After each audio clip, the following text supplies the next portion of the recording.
What's going on, everybody? Matthew back again, this time for another, I guess, political video. Today I'm going to be talking about Jamie White's murder. He was someone that worked with or worked for Alex Jones at InfoWars, and how it could be tied to Ukraine and to further threats against Tesla and Elon Musk and even Donald Trump himself. So let's get into it.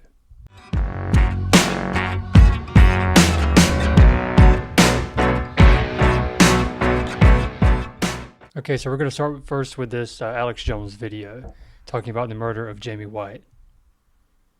I'm Sally Hernandez. Police on the scene in East Austin at Douglas Street and Old Torf Street. A 911 call came in just before midnight last night. Barrett Tryon has been there for us within the last few hours to figure out exactly what police are saying from that investigation. Good morning. Police really releasing few details about what happened overnight, but this is what we do know right now. Police say they actually found the victim here in the parking lot of this apartment complex. EMS ended up taking that man to the hospital where he later died. Right now, police will not say exactly if he was shot or saying that he had obvious trauma. Homicide detectives still on scene, as I mentioned this morning, collecting evidence. We've seen also a lot of activity in a second floor apartment where they've been taking evidence bags out. Right now, police say they do not have any information about a suspect, and they're asking if you know something about that to contact them. You can also remain anonymous using Crime Stoppers. Jamie was murdered last night outside of his home, just a few miles away from our studios. And we are the folks here breaking that news first because his family has been notified, and his good personal friends here that were very close to Jamie have talked to his folks and family. We sent some people over this morning when he didn't answer the phone, because he's always here early, loves to work, loves to fight tyranny, loves to promote freedom.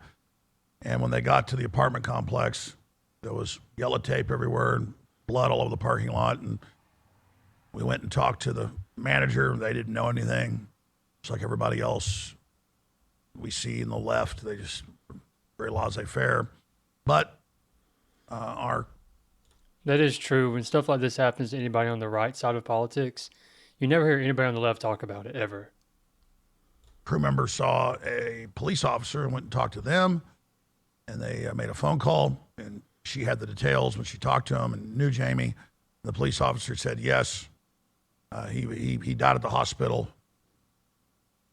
very soon after they got him there. The police responded within 2 minutes, and they had him at the hospital where he was pronounced dead within 18 minutes. Just want to say the police did a great job in the response time, despite, I'm going to talk about in a moment, who I hold responsible for this, and who is responsible for this, and who are accomplices to Jamie and so many others' murder, and so many others that have been raped and mugged. Heard me on air talk about how the crime is very, very bad here in Austin. Any leftist city is, and just exploded the last 4 years. But let me just tell you what happened to Jamie. What we know so far, his last post on X was 16 hours ago. Elon Musk was talking about leftists saying that if they see Cybertrucks, they're going to attack them and physically attack them and put a rock through their windshield. That's now actually happening, and they're burning down the Tesla dealerships and shooting them up. Yeah, that's ridiculous. That guy says, I saw a Cybertruck in my city for the first time yesterday. It made my blood boil. I had to resist the urge to follow the guy into the mall parking lot and kick the crap out of him. That's how I feel about supporting Elon. And then right underneath that it says, I'm not kidding. It crossed my mind. Then I just thought about just putting a rock through, I guess, the windshield. And they're celebrating on corporate news. Elon responded and said, yeah, why are liberals so violent? Legacy media propaganda is a major part of the problem. I'm not saying a leftist killed Jamie, but the point is there's a lot of push for violence. Jamie. And it could just be a mugger, because I believe that Jamie White had previously caught someone breaking into his car, and he was actually shot at one point. I believe they said he was shot or shot at. So this could just be just a thief, just a bad person who was trying to break into his car. I don't know why they felt the need to kill him. it seems from the details that he was killed with blunt force trauma to the head, and that there was a lot of blood. Alex Jones goes on to talk about that a little later in this video. But yeah, it could just be a mugger, or it could be tied to Ukraine. White reposted Elon Musk's comment in the story, and that's the last thing we know that he ever probably did in his journalistic career. There's Jamie's X account. And that is odd that the last thing he ever tweeted in his journalistic career was about leftist violence, and then he ends up getting killed by what could be leftist violence. I've sworn upon the altar of God eternal hostility against every form of tyranny over the mind of man. Original gangster Thomas Jefferson. And I mean, I'll just say it. Jamie was our best writer and reporter. They're all great, but they all said he was the best. I mean, there's others that are almost as good, but not as good as Jamie. And he wrote 6-7 articles yesterday, posted all this news, did all this great research, gave us information for the show, assisted us in what we were doing. And I came in this morning, the crew looked really upset, and they said Jamie didn't come in, and then they didn't even want to tell me yet that the cop comes so routine. And then when somebody like Daniel Penny defends a group of people on a train, these leftist DAs throw them in prison. We'll get to that in a moment. We have one even worse than Alvin Bragg here in Austin, if you can believe that. Recognized as probably the worst in the country, an actual communist. When officers responded to a high-priority emergency call at approximately 11:57 p.m. Sunday night. The call was shoot, stab, hot shot, which refers to a high-priority potential life-threatening call involving possibility of an active shooter or stabbings. Officers arrived about 2 minutes later and found a male victim, obvious signs of trauma, according to APD Public Information Officer Leah Ratliff. Officers attempted life-saving measures before the victim was transported to a local hospital where he was pronounced dead at approximately 12:19 a.m. Monday morning. Homicide detectives are actively investigating the incident, which marks Austin's 8th homicide of the year. Authorities have not released information about potential suspects or specific nature of the victim's injuries. This is pretty early on in the investigation, and the homicide unit will be releasing more information as they're able, Ratliff said during a media briefing. Well, we've talked to the police off record. We know more. I'm going to reveal that right now. Multiple police officers we've talked to, detectives, said off record that we said we're really sick of this, we're tired of this, and they said we are too. We have had in the last few years our funding for crime scene people and responders cut back. They made the biggest cuts in areas that deal with violent crime, as we know from the news, but this was them telling us, and that they will bust really hardened people with huge rap sheets committing serious crimes, robberies, armed robberies, and that the Austin DA, who, despite all the pressure and everything, is very proud of himself. Soros put him in on record, financed his run, does nothing. In fact, they just intensify it to the point the governors had to put the state police in. Austin police investigating Southeast Austin homicide. Austin City Council cuts police department budget by 1/3, mainly through reorganizing some duties out from law enforcement oversight. So they didn't just cut the police by 1/3, they turned them into social workers, the other ones. Austin mayor caught lying about police defunding after it happened and a bunch of murders happened. He said they didn't do it when they did. I mean, he did press conferences bragging. Inside a district attorney's campaign, tort reform, the Austin Police Department, he just wants people to sue the department when they actually defend people.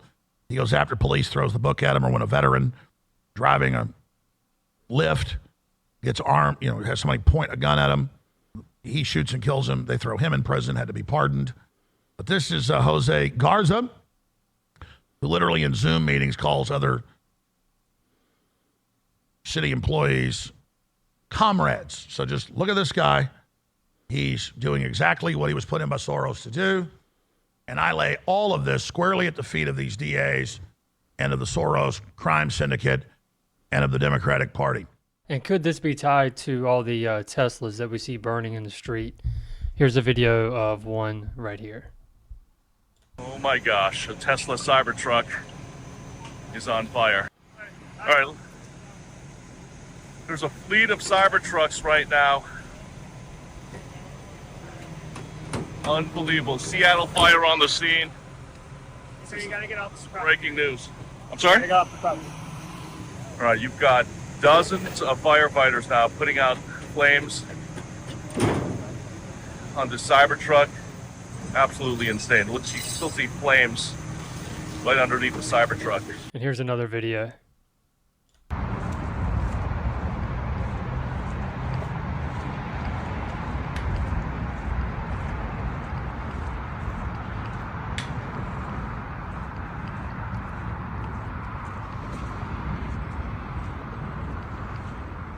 And there was another video that I tried to find where in this parking lot, like 40 tires had been stolen off of Teslas. And I mentioned that it could be tied to Ukraine. This is a tweet by Jamie White, who's the man who was murdered. This was on June 12th of last year, where he says, "I'm on the Ukrainian enemies list due to my work at InfoWars and with Alex Jones on the Ukraine proxy war.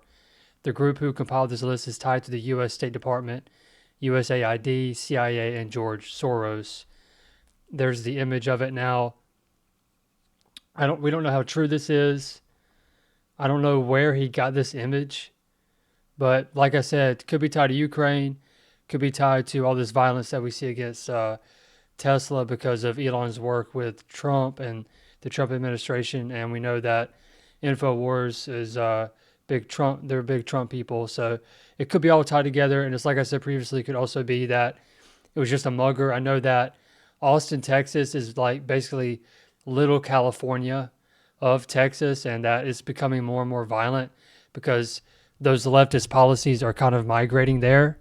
And I know that that's where Joe Rogan lives and a lot of bigger celebrity people. And I'm hoping that they'll be able to speak out against all this violence and hopefully get better people in office that can make Austin more like what Texas is supposed to be.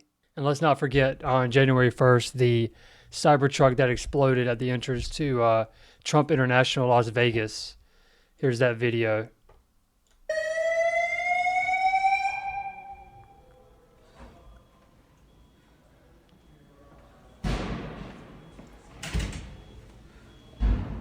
And we still don't know everything behind that. We don't know the Vegas shooter from, what was that, 2018 or something?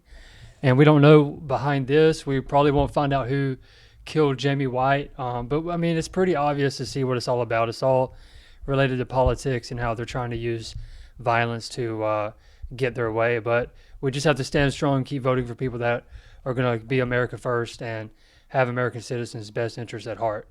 But anyway, guys, that's the video for today. Let me know in the comments below if I missed any big news related to this topic. If there's anything that you agree with or disagree with, please hit that like button, subscribe, and we'll catch you guys next time. Take it easy.